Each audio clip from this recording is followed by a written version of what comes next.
As usual, never a dull moment in entertainment. Here's the Intense 5. Oh gee, so Nick Cannon is about to welcome baby number 10. What? So I feel Nick sitting on some fortune that we don't know about, or he just loves saying, I'm gonna be a dad. Either way, congrats, Nick.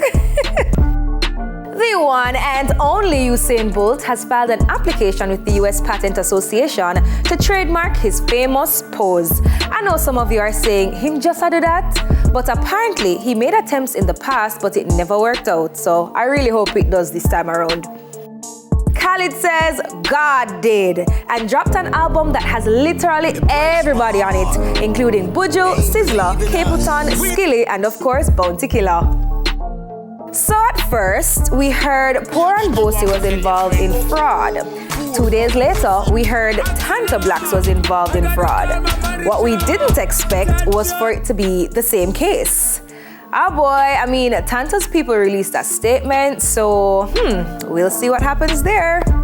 And finally holding the spot, spice, anti-spice is very spicy. Whoa. I can't say nothing more like, if you know, you know. Where's the tape measure? Well, that's it for the Intense 5 tonight. Remember to follow us on IG at TVJ Intense.